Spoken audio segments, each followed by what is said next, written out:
the last chapter of the Chronicles of Narnia is The Lion, the Witch, and the Wardrobe.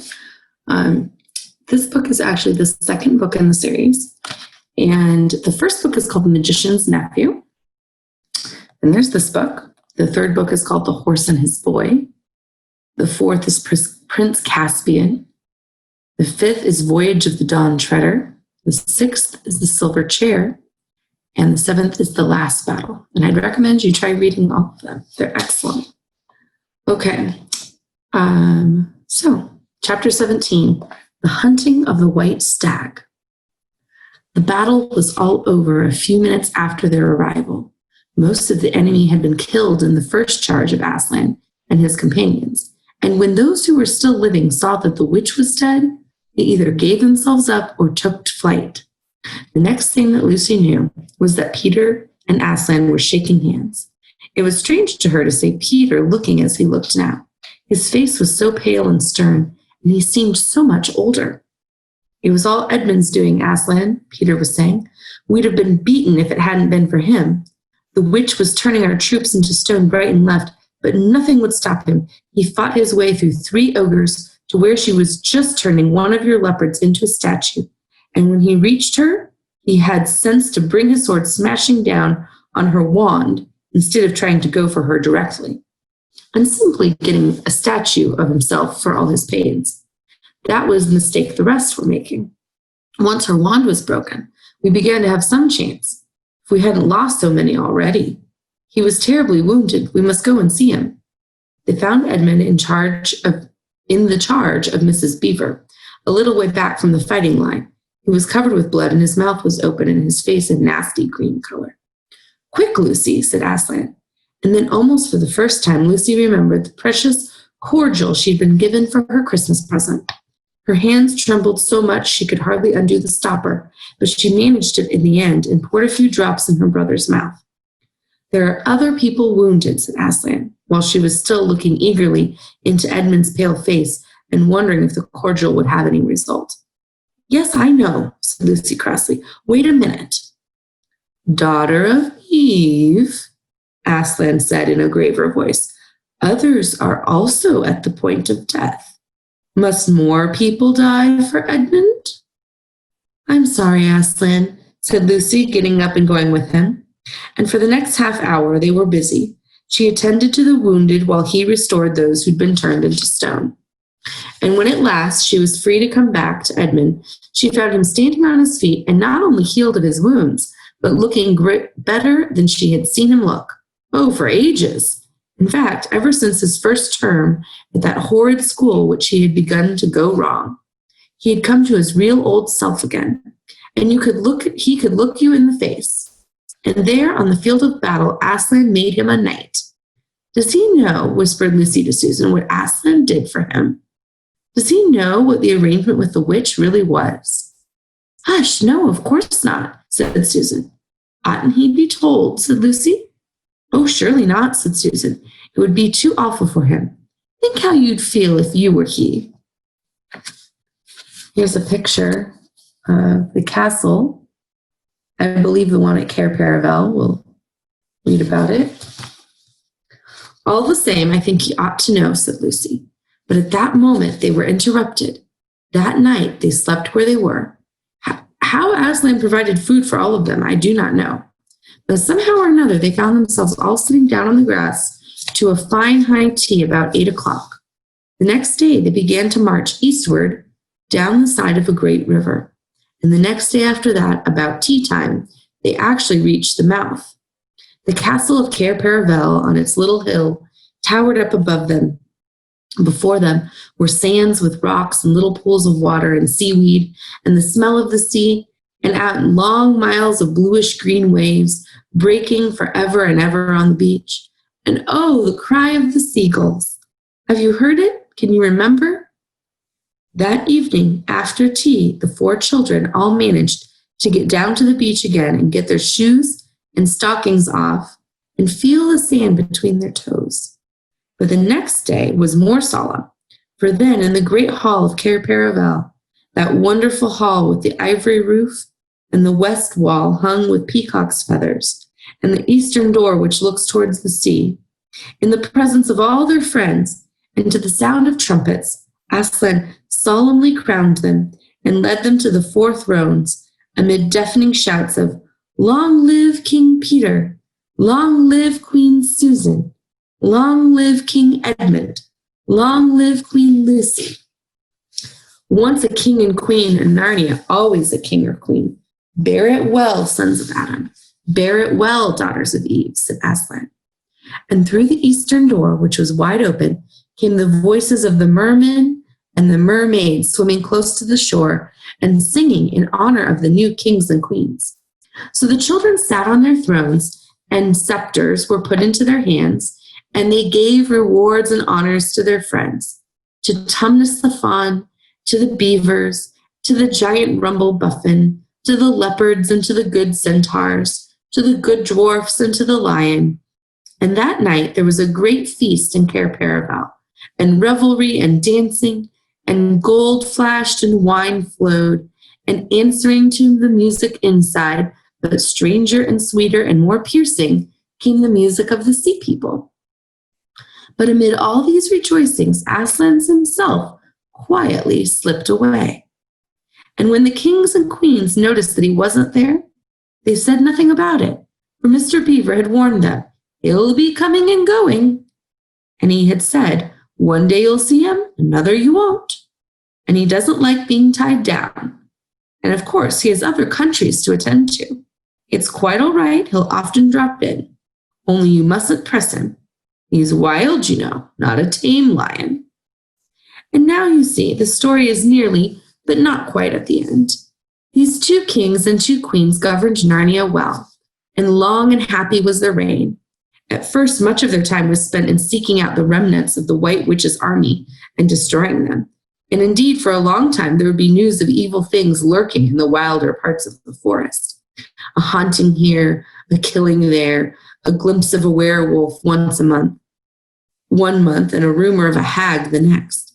But in the end, all that foul brood was stamped out, and they made good laws and kept the peace, saved the good trees from being unnecessarily cut down, and liberated young dwarfs and young satyrs from being sent to school, and generally stopped busybodies and interferers, and encouraged ordinary people who wanted to live and let live.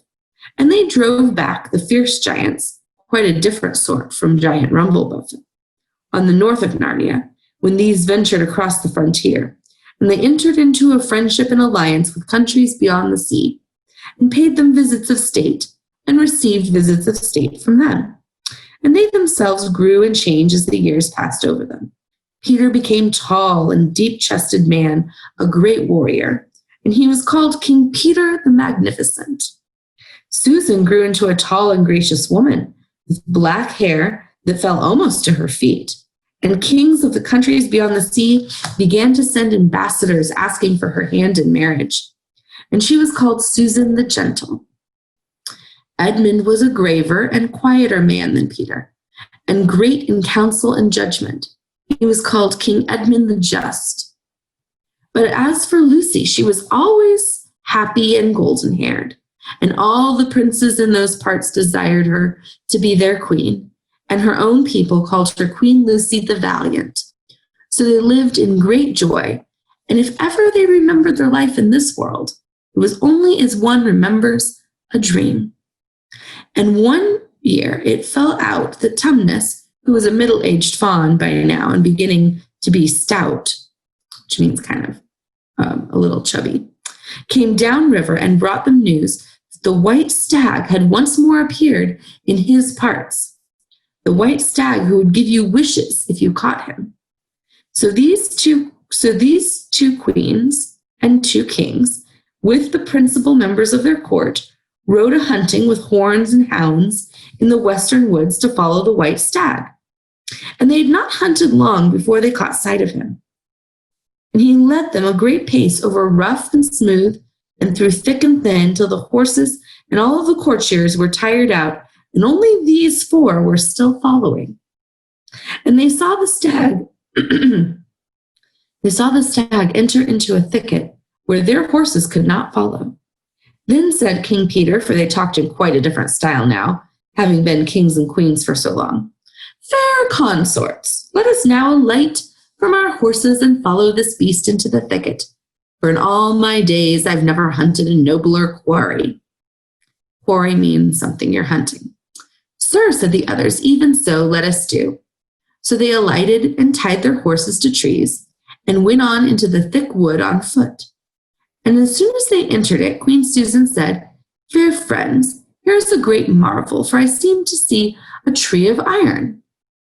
Madam, said King Edmund, if you look well upon it, you shall see it is a pillar of iron with a lantern set on top thereof.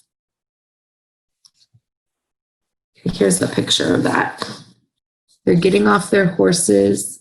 You can see the lamppost, which is the tree of iron that she sees. By the lion's mane, a strange device, said King Peter, so to set a lantern here, where the trees cluster so thick about it, and so high above it, that if it were lit, it should give light to no man. Sir, said Queen Lucy, by likelihood, when this post and lamp were set up here, there were smaller trees in this place, fewer or none. For this is a young wood, and the iron post is old. And they stood looking upon it, and King Edmund said, I know not how this is, but this lamp on the post worketh upon me strangely. It runs in my mind that I have seen the like before, as it were in a dream, or the dream of a dream.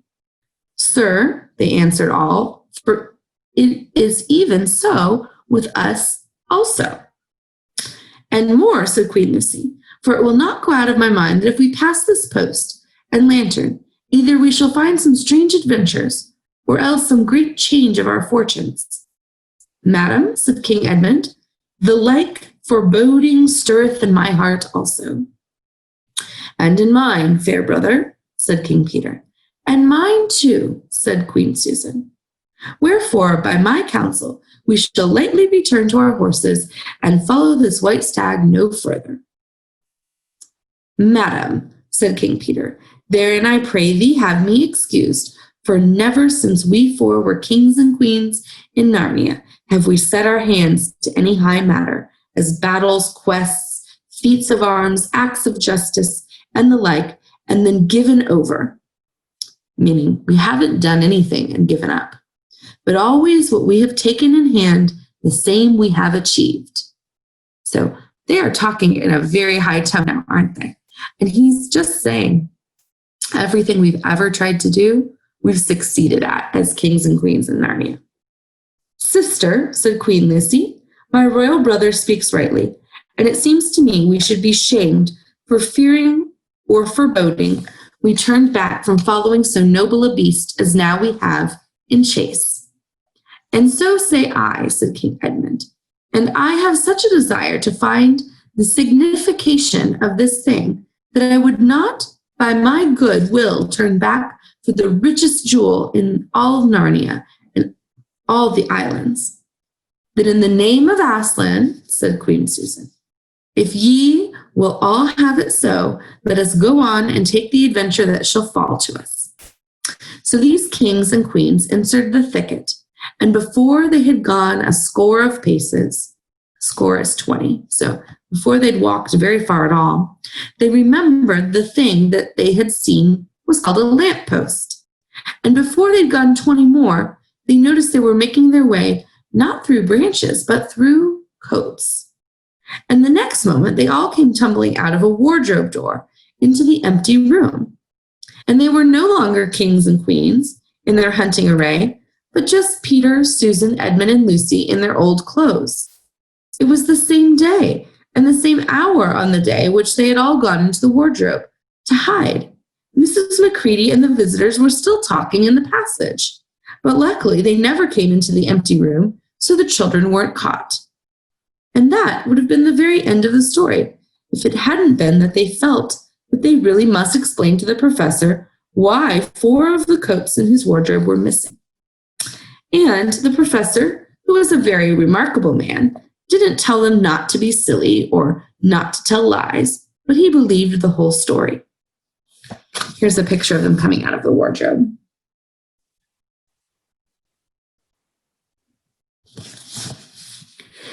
No, he said. I don't think it will be any good trying to go back through the wardrobe to get the coats. You won't get into Narnia by that route. Nor would the coats be much use now to you if you did, eh? What's that? Yes, of course you'll get back to Narnia again someday.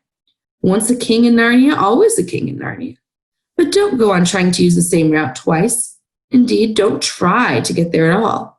It'll happen when you're not looking for it. And don't talk too much about it, even among yourselves. And don't mention it to anyone else, unless you find that they've had adventures of the same sort themselves. What's that? How will you know? Oh, you'll know, all right. Odd things they say, even their looks will let the secret out. Keep your eyes open. Bless me, what do they teach them at these schools? And that was the very end of the adventure of the wardrobe. But if the professor was right, it was only the beginning of the adventures in Narnia. Oh, thank you for reading The Lion, the Witch, and the Wardrobe with me. I hope you enjoyed it.